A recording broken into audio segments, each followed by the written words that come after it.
Hello all, and welcome back to Tangents on Cracked Spines. If you're new here, welcome. As a quick intro, I'm Frankie, and we'll be reading with unedited personal commentary on the classics, or in reality any story in the public domain. Listener discretion is advised, as some of the content holds adult themes and language. I'm also known to use the odd explicative, though I am trying to stop. Today, we start Season 3 with a collection of H.P. Lovecraft's stories. This particular collection I'm reading from is published by Cheesecake Books. This first story, The Nameless City, first written in 1921, published in The Wolverine, number 11, pages 3 through 15. When I drew nigh the Nameless City, I knew it was accursed. I was traveling in a parched and terrible valley under the moon, and afar I saw it protruding uncannily above the sands, as parts of a corpse may protrude from an ill-made grave.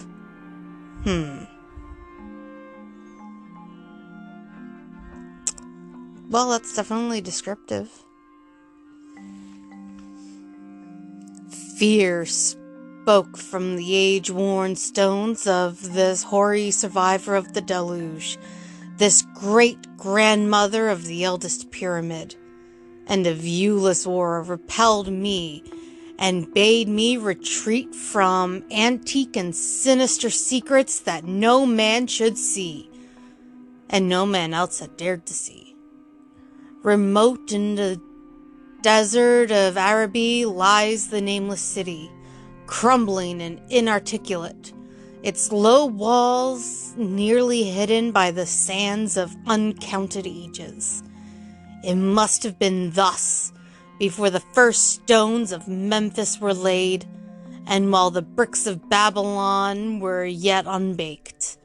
There is no legend so old as to give it a name, or to recall that it was ever alive, but it is told of in whispers around campfires, and muttered about by grandmas in the tents of sheiks, so that all the tribe shun it without wholly knowing why.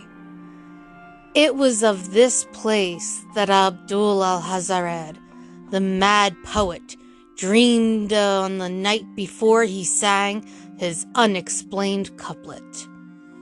That is not dead which can eternal lie.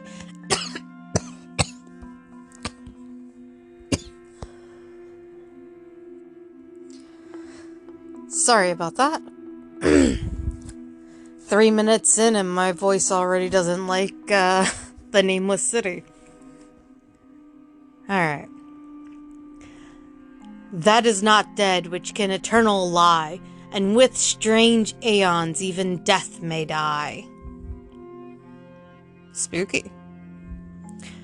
I should have known that the Arabs had good reason for shunning the Nameless City. The city told of in strange tales but seen by no living man. Yet I defied them and went into the untrodden waste with my camel. I alone have seen it, and that is why no other face bears such hideous lines of fear as mine. Huh.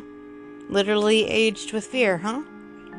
Why no other man shivers so horribly when the night wind rattles the windows. When I came upon it in the ghastly stillness of unending sleep, it looked at me, chilly from the rays of a cold moon amidst the desert's heat. And as I returned its look, I forgot my triumph at finding it, and stopped still with my camel to wait for the dawn. I mean, it's probably good not to go exploring, unknown ruins in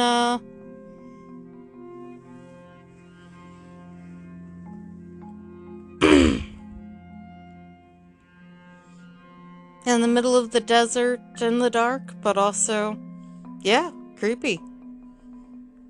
But he hasn't said that his camel didn't like it yet, so that's always a good sign.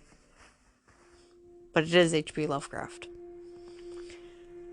For hours I waited, till the east grew gray and the stars faded, and the gray turned to roseal light edged with gold. I heard a moaning, and saw a storm of sand stirring among the antique stones, though the sky was clear, and the vast reaches of the desert still. Then suddenly, above the desert's far rim, came the blazing edge of the sun, seen through the tiny sandstorm which was passing away, and in my fevered state I fancied that from some remote depth there came a crash of musical metal to hail the fiery disk as Memnon hails it from the banks of the Nile. My ears rang and my imagination seethed as I led my camel slowly across the sand to that unvocal stone place. That place too old for Egypt and Meroe to remember. That place where I alone of living men had seen. That you know of. In and out amongst the shapeless foundations of houses and places I wandered, finding never a carving or inscription to tell of these men, if men they were, who built this city and dwelt therein so long ago.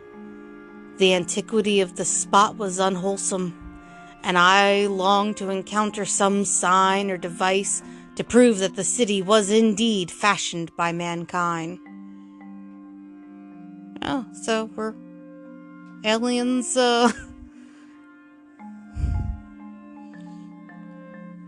we're aliens a theory even in the turn of the 20th century? There were certain proportions and dimensions in the ruins which I did not like. I had with me many tools, and dug much within the walls of the obliterated edifices. Why would you dig within walls? If they were broken, that's one thing. But otherwise, leave the walls where they are, man.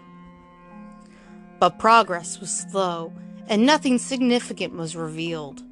When night and the moon returned, I felt a chill wind which brought new fear, so that I did not dare to remain in the city. Yes, go back out to the desert. That makes so much more sense. And as I went outside the antique walls to sleep, a small sighing sandstorm gathered behind me, blowing over the gray stones, though the moon was bright and most of the desert still. Something tells me that this is going to be an ongoing theme.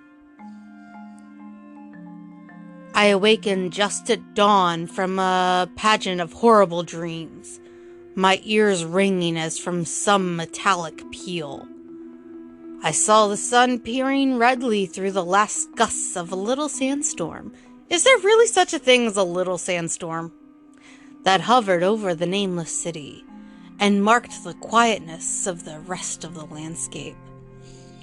Once more I ventured within those brooding ruins that swelled beneath the sand like an ogre under a coverlet, and again dug vainly for relics of the forgotten race. At noon I rested, and in the afternoon I spent much time tracing the walls and bygone streets, and the outlines of the nearly vanished buildings. I saw that the city had been mighty indeed, and wondered at the sources of its greatness.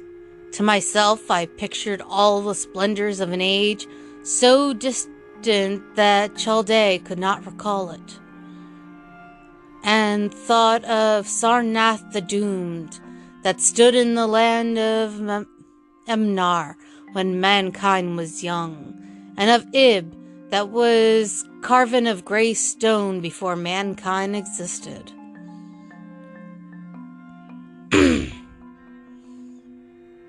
Sure.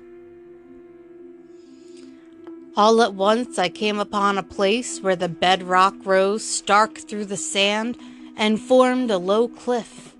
And here I saw with joy what seemed to promise further traces of the antediluvian people. Hewn rudely on the face of the cliff were the unmistakable facades of several small, squat rock houses, or temples, whose interiors might preserve many secrets of ages too remote for calculation. Those sandstorms had long since effaced any carvings which may have been outside. I mean, yeah, you've had small sandstorm every day you've been there, so that makes sense. Very low and sand-choked were all the dark apertures near me that I cleared on with my spade and crawled through it, carrying a torch to reveal whatever mysteries it might hold. Can I just say that it's the Nameless City, but it's also told, at least thus far, by a nameless narrator? I'm sure that's on purpose. But it adds the air of mystery and spookiness. I like it. When I was inside, I saw that the cavern was indeed a temple, and beheld plain signs of the race that had lived and worshipped before the desert was a desert. That's fair. Most desert areas had originally been waterbeds. Beds of water. Primitive altars, pillars, and niches, all curiously low, were not absent, and though I saw no sculptures nor frescoes, there were many singular stones clearly shaped into symbols by artificial means. The lowness of the chiseled chamber was very strange, for I could hardly more than kneel upright. But the area was so great that my torch shewed only part of it at a time. I shuddered oddly in some of the far corners, for certain altars and stones suggested forgotten rites of terrible, revolting, and inexplicable nature, and made me wonder what manner of men could have made and frequented such a temple. When I had seen all that the place contained, I crawled out again, avid to find what the temples might yield. Night had now approached, yet the tangible things I had seen made curiosity stronger than fear, so that I did not flee from the long moon-cast shadows that had daunted me when first I saw the Nameless City. What's that saying? Curiosity killed the cat? But obviously, satisfaction brought him back if you're still talking. In the twilight, I cleared another aperture, and with a new torch crawled into it, finding more vague stones and symbols, though nothing more definite than the other temple had contained. The room was just as low, but much less broad, ending in a very narrow passage, crowded with obscure and cryptical shrines. I mean, I'm sure they weren't that cryptic to the people who worshipped there. About these shrines I was prying when the noise of a wind and my camel outside broke through the stillness and drew me forth to see what could have frightened the beast. The moon was gleaming vividly over the primeval ruins, lighting a dense cloud of sand that seemed blown by a strong but decreasing wind from some point along the cliff ahead of me. I knew that it was this chilly, sandy wind which had disturbed the camel and was about to lead him to a place of better shelter when I chanced to glance up and saw that there was no wind atop the cliff. This astonished me and made me fearful again, but I immediately recalled the sudden local winds I had seen and heard before at sunrise and sunset, and I judged it was a normal thing. I decided that it came from some rock fissure leading to a cave, and watched the troubled sand to trace it to its source. soon perceiving that it came from the black orifice of a temple, a long distance south of me, almost out of sight. Against the choking sand cloud, I plodded toward this temple. That's smart. Which, as I neared it, loomed larger than the rest, and showed a doorway far less clogged with caked sand. I would have entered had not the terrific force of the icy wind almost quenched my torch. It poured madly out of the dark door, sighing uncannily as it ruffled the sand and spread among the weird ruins. Soon it grew fainter, and the sand grew more and more still, till finally all was at rest again. But a presence seemed stalking among the spectral stones of the city, and when I glanced at the moon, it seemed to quiver as though mirrored in unquiet waters. I was more afraid than I could explain, but not enough to dull my thirst for wonder, so as soon as the wind was quite gone, I crossed into the dark chamber from which it had come. Yes, you're noticing that these fairly regular, weird sandstorms are coming from a dark chamber in a temple. Let's go investigate at night. If this were a horror movie, you'd be random sorority chick number 1 who got killed. This temple, as I had fancied from the outside, was larger than either of those I had visited before, and was presumably a natural cavern, since it bore winds from some region beyond. Here I could stand quite upright, but saw that the stones and altars were as low as those in the other temples. On the walls and roof I beheld, for the first time, some traces of the pictorial art of the ancient race. Curious curling streaks of paint that had almost faded or crumbled away, and on 2 of the altars I saw with rising excitement a maze of well-fashioned curvilinear carvings. Again, should you not be concerned that if this is where those high winds and sandstorms are originating from, it's the one place with the least amount of erosion and damage? Isn't that peculiar? Shouldn't that be raising the hairs on the back of your neck? As I held my torch aloft, it seemed to me that the shape of the roof was too regular to be natural, and I wondered what the prehistoric cutters of stone had first worked upon. Their engineering skill must have been vast.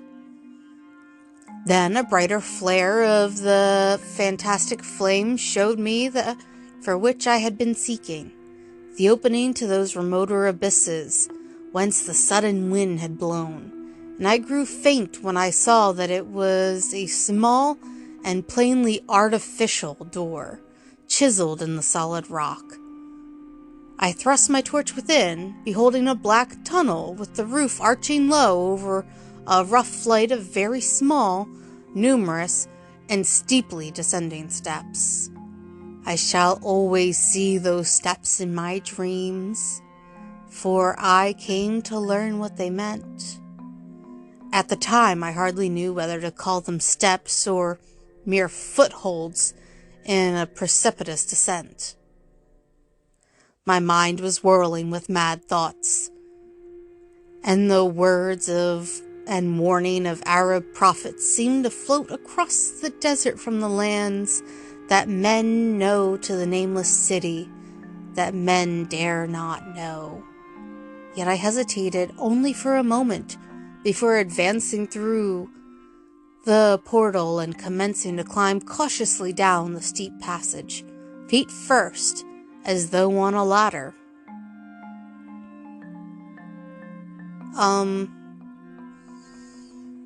I walked down steps feet first, too.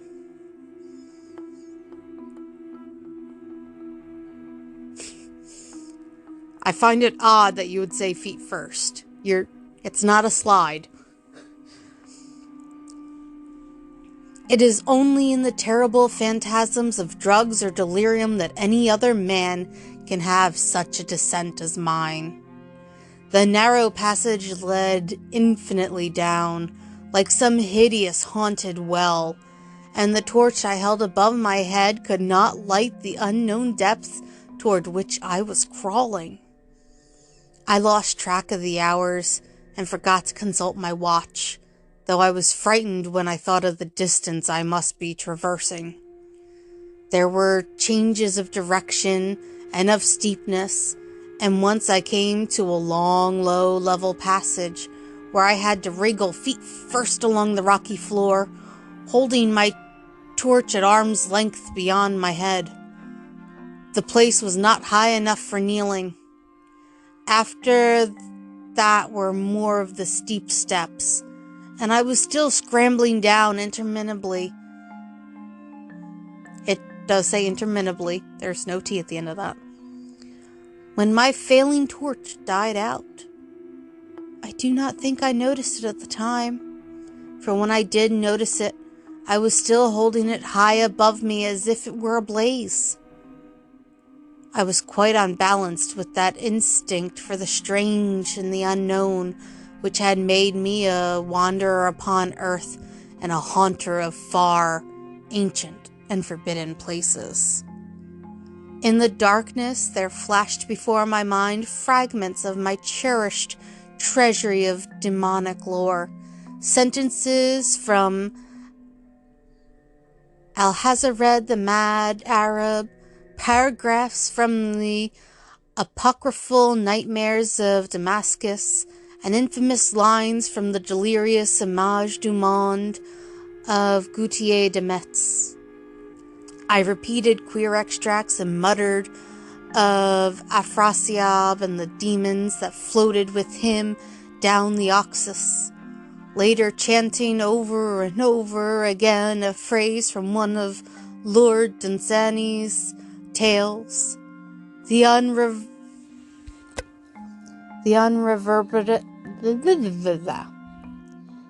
unreverberate blackness of the abyss.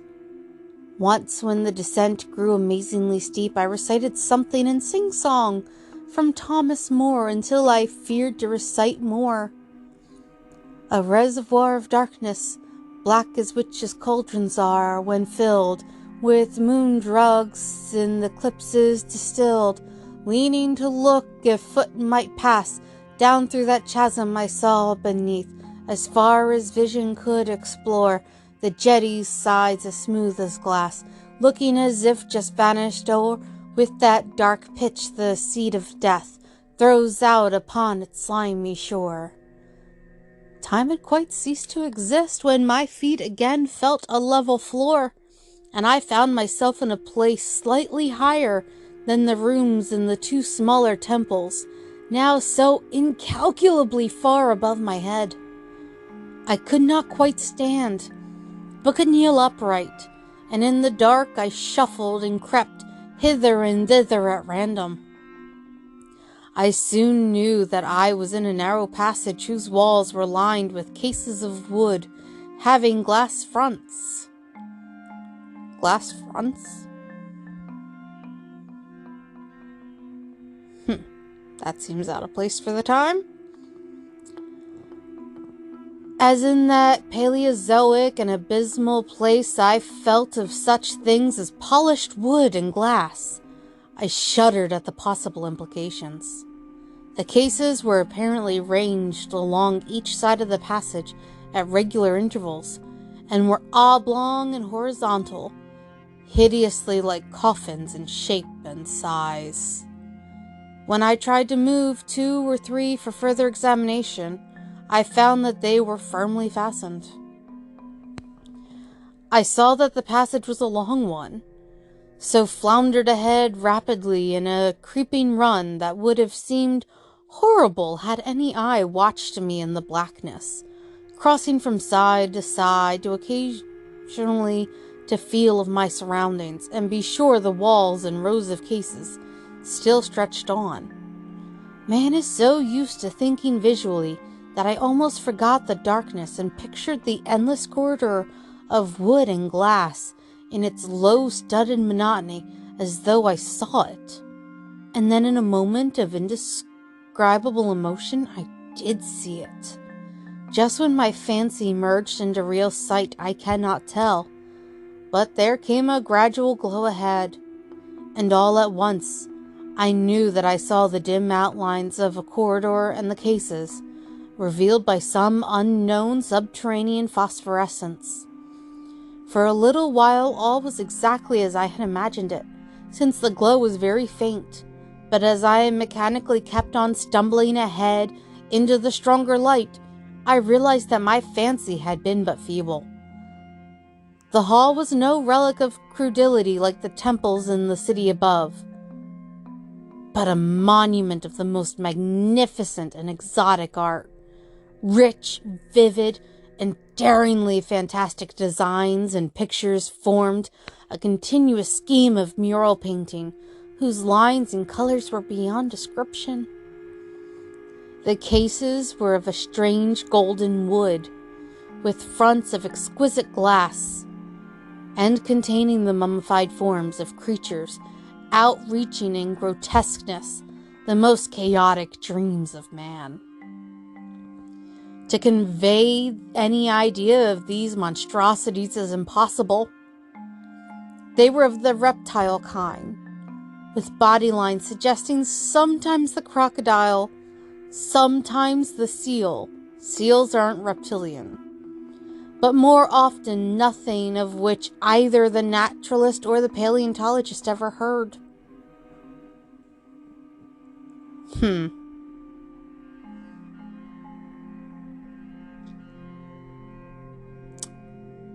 I'm not sure how I feel about this. But also, now I must think back. I must do research and see whether reptilian humanoids in the center of the earth was a theory created by H.P. Lovecraft in his fictions, or whether he was drawing off of it from something earlier. I just know that it's a part of our current culture. In size, they approximated a small man, and their forelegs bore delicate and evidently flexible feet, curiously like human hands and fingers. But strangest of all were their heads, which presented a contour violating all known biological principles. To nothing can such things be well compared. In one flash, I thought of comparisons as varied as the cat, the bullfrog, the mythic satyr, and the human being.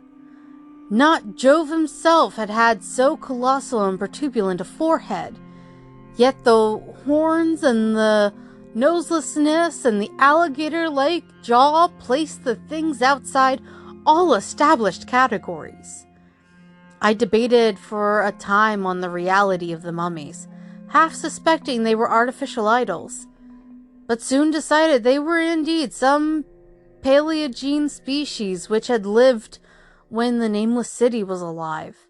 To crown their grotesqueness, most of them were gorgeously enrobed in the costliest of fabrics, and lavishly laden with ornaments of gold, jewels, and unknown shining metals.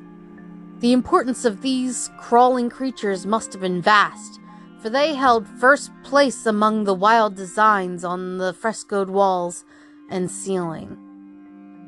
With matchless skill had the artists drawn them in a world of their own, wherein they had cities and gardens fashioned to suit their dimensions, and I could not help but think that their pictured history was allegorical, perhaps showing the progress of the race that worshipped them.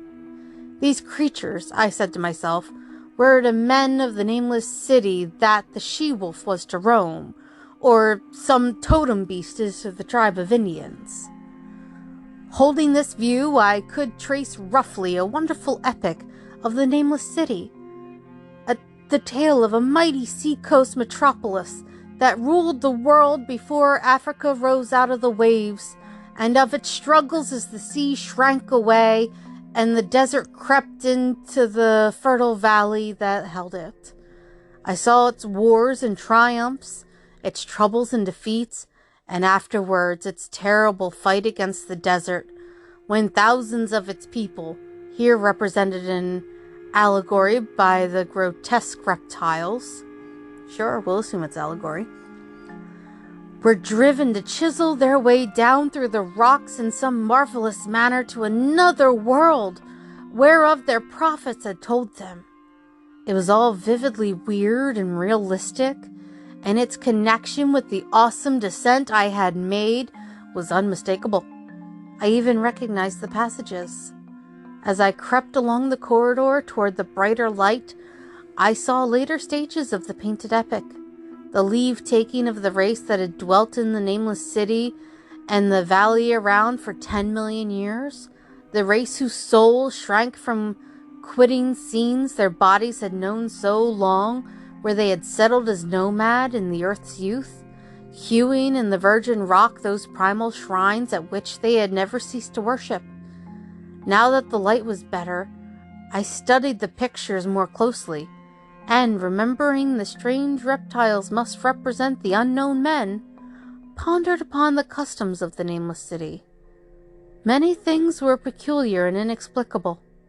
The civilization, which included a written alphabet, had seemingly risen to a higher order than those immeasurably later civilizations of Egypt and Chaldea.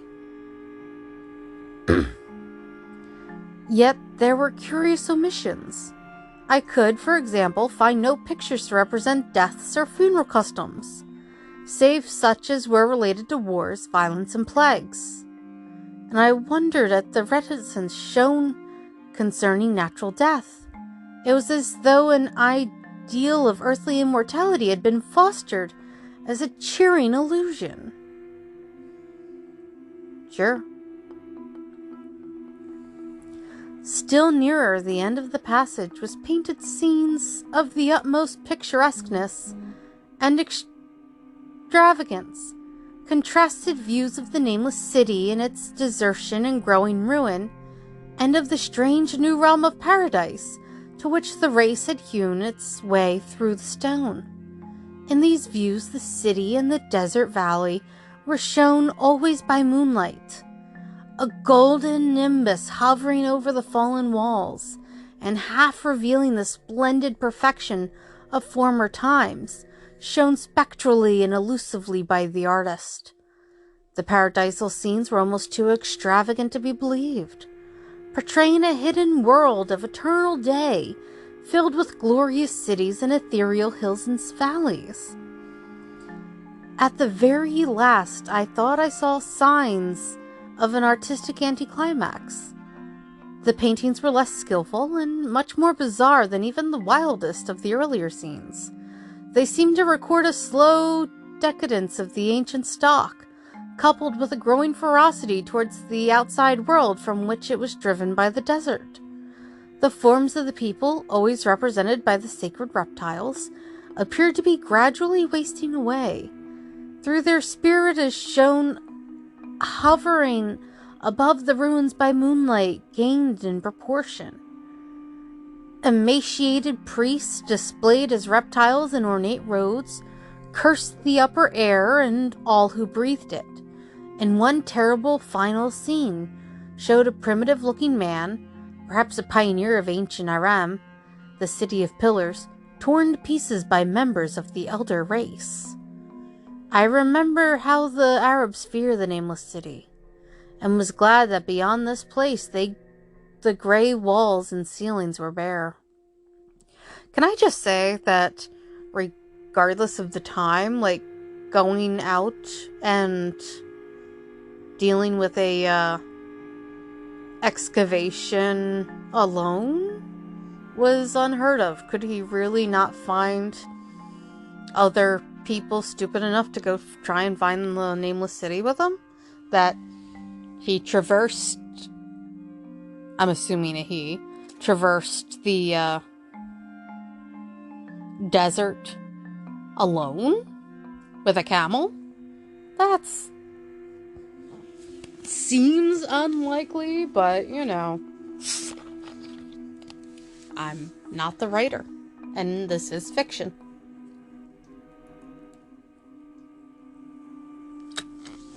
I suppose it counts more as fantasy.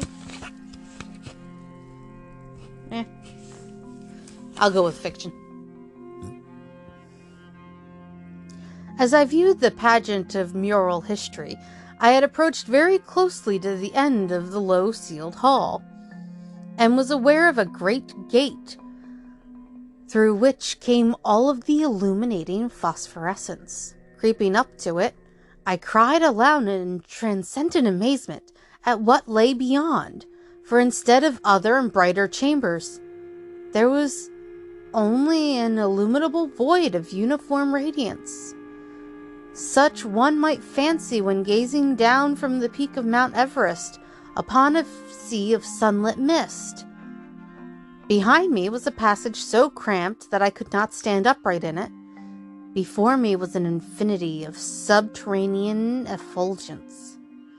Reaching down from the passage into the abyss was the head of a steep flight of steps. Small, numerous steps like those of black passages I had traversed. But after a few feet, the glowing vapors concealed everything.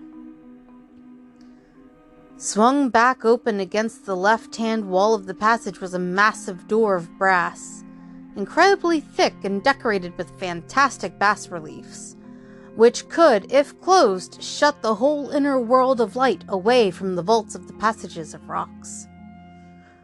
I looked at the steps, and for the nonce dared not try them. I touched the open brass door, and could not move it. Then I sank prone to the stone floor, my mind aflame with prodigious reflections, which not even a death-like exhaustion could banish. As I lay still with closed eyes, free to ponder, many things I had lately noted in the frescoes came back to me with new and terrible significance. Scenes representing the Nameless City in its heyday, the vegetation of the valley around it, and the distant lands with which its merchants traded. The allegory of the crawling creatures puzzled me by its universal prominence, and I wondered that it should be so closely followed in a pictured history of such importance. In the frescoes, the Nameless City had been shown in proportions fitted to the reptiles. I wondered what its real proportions and magnificence had been, and reflected a moment on certain oddities I had noticed in the ruins. I thought curiously of the lowness of the primal temples, and of the underground corridor, which were doubtless hewn thus out of deference to the reptile deities there honored, though it perforce reduced the worshippers to crawling. Perhaps the very rites here involved crawling in imitation of the creatures. No religious theory, however, could easily explain why the level passages in that awesome descent should be as low as the temples, or lower, since one could not even kneel in it. As I thought of the crawling creatures, whose hideous mummified forms were so close to me, I felt a new throb of fear. Mental associations are curious, and I shrank from the idea, except for the poor primitive man torn to pieces in the last painting. Mine was the only human form amidst the many relics and symbols of the primordial life. But as always in my strange and roving existence, wonder soon drove out fear, for the luminous abyss and what it might contain presented a problem worthy of the greatest explorer. That a weird world of mystery lay far down that flight of peculiarly small steps I could not doubt, and I hoped to find there those human memorials which the painted corridor had failed to give. The frescoes had painted unbelievable cities and valleys in this lower realm, and my fancy dwelt on the rich and colossal ruins that awaited me. My fears, indeed, concerned the past rather than the future, Not even the physical horror of my position in that cramped corridor of dead reptiles and antediluvian frescoes, miles below the world I knew, and faced by another world of eerie light and mist, could match the lethal dread I felt at the abysmal antiquity of the scene and its soul.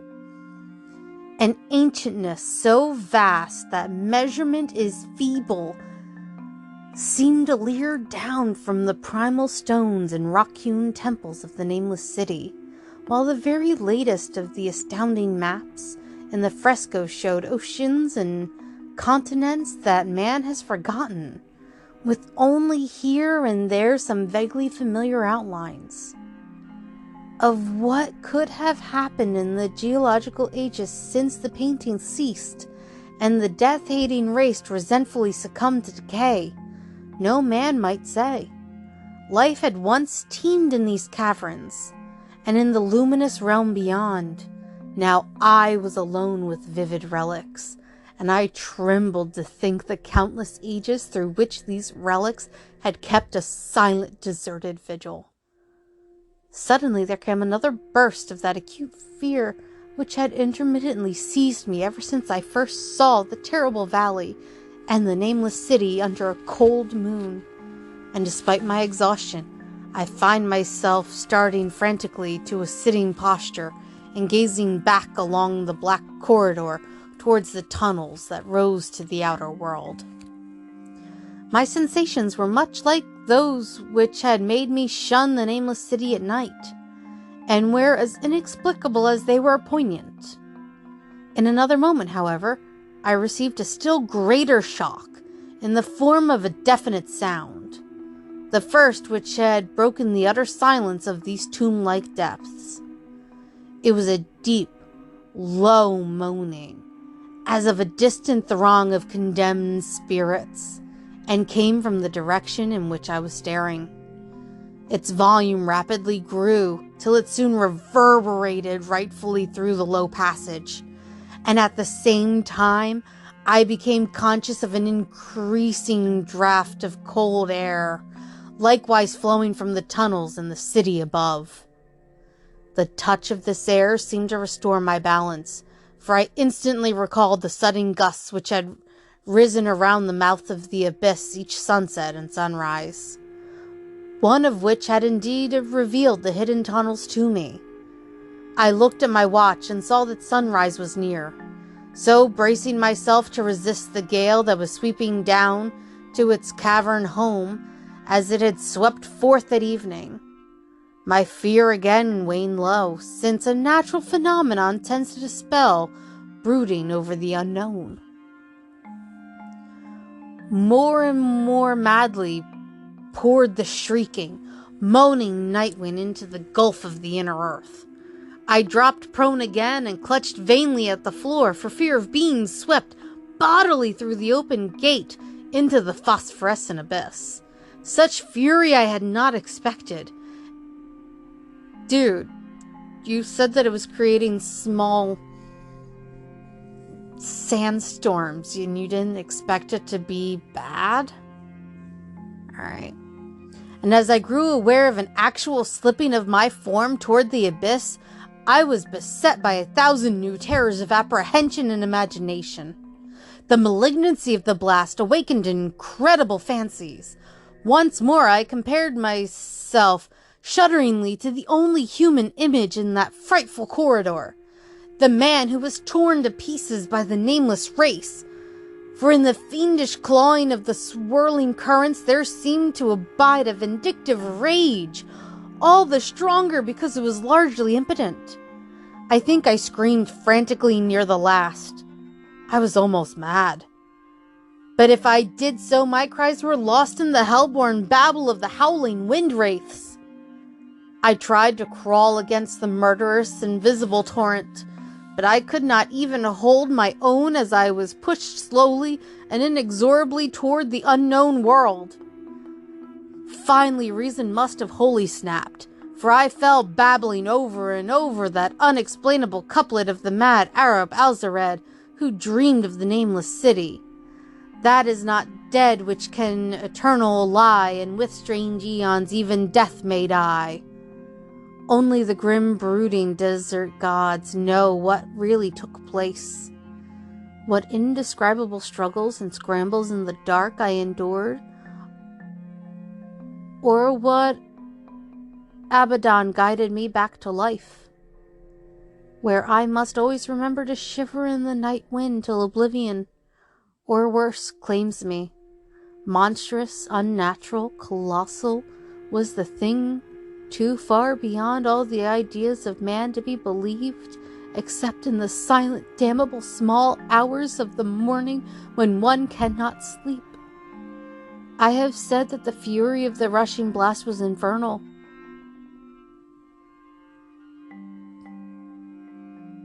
Cacodemonical, and that its voices were hideous with the pent-up viciousness of desolate eternities.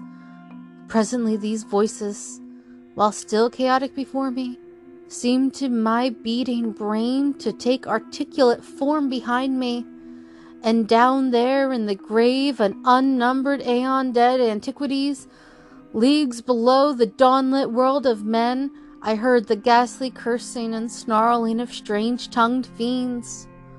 Turning, I saw outlined against the luminous ether of the abyss that could not be seen against the dusk of the corridor, a nightmare horde of rushing devils, hate-disoriented, grotesquely panapolied, half-transparent, devils of a race no man might mistake, the crawling reptiles of the Nameless City.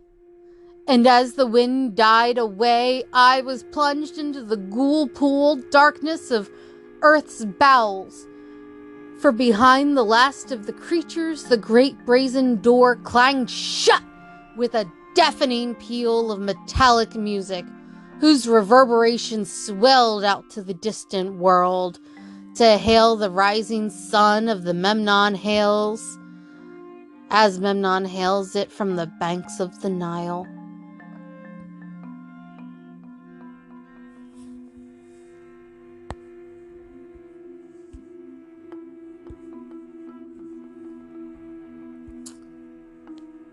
And that's where we'll end for today.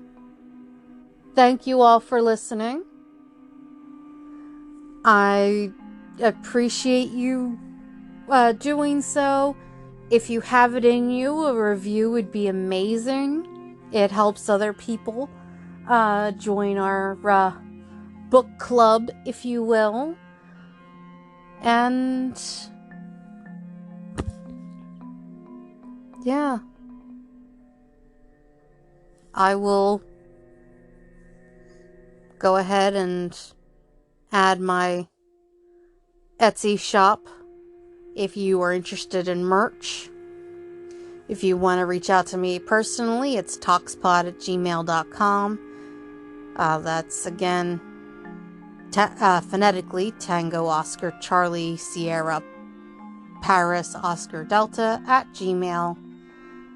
Facebook Tangents on Cracked Spines Book Club, or voice message at anchor.fm/tangents on Cracked Spines. Thank you again for listening. Y'all have a wonderful day, and I'll talk to you next time when we start the festival. And I promise I won't break out into a song from... Actually, no. I don't promise that I won't break out into a song from Into the Woods.